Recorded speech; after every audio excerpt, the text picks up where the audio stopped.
Двете земји на сонцето, една против друга, Македонија и Јапонија. Во Куманово, колега Стериов, одиме со составите на двете репрезентации.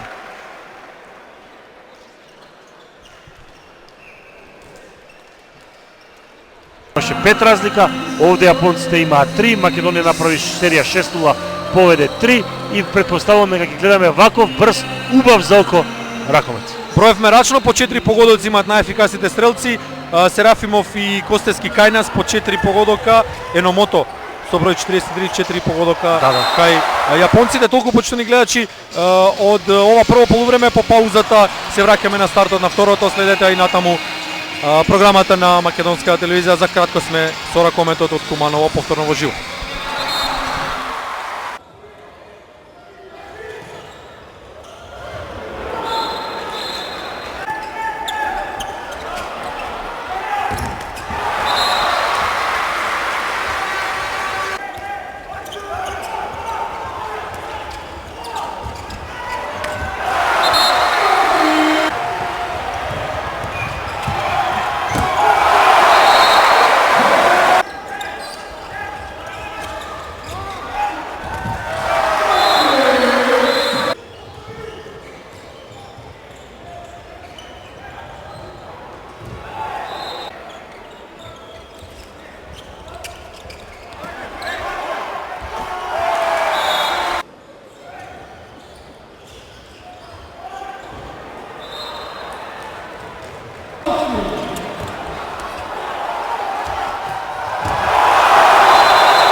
Од 2 гола разлика, јапонците со низа од 5-1 стигнаа во 45-та минута до 28-25 и ја реализираа победата со 32-31, затоа што го има единственот што игра во Европа, Еномото, кој игра во Војводина со 7 постигнати голови.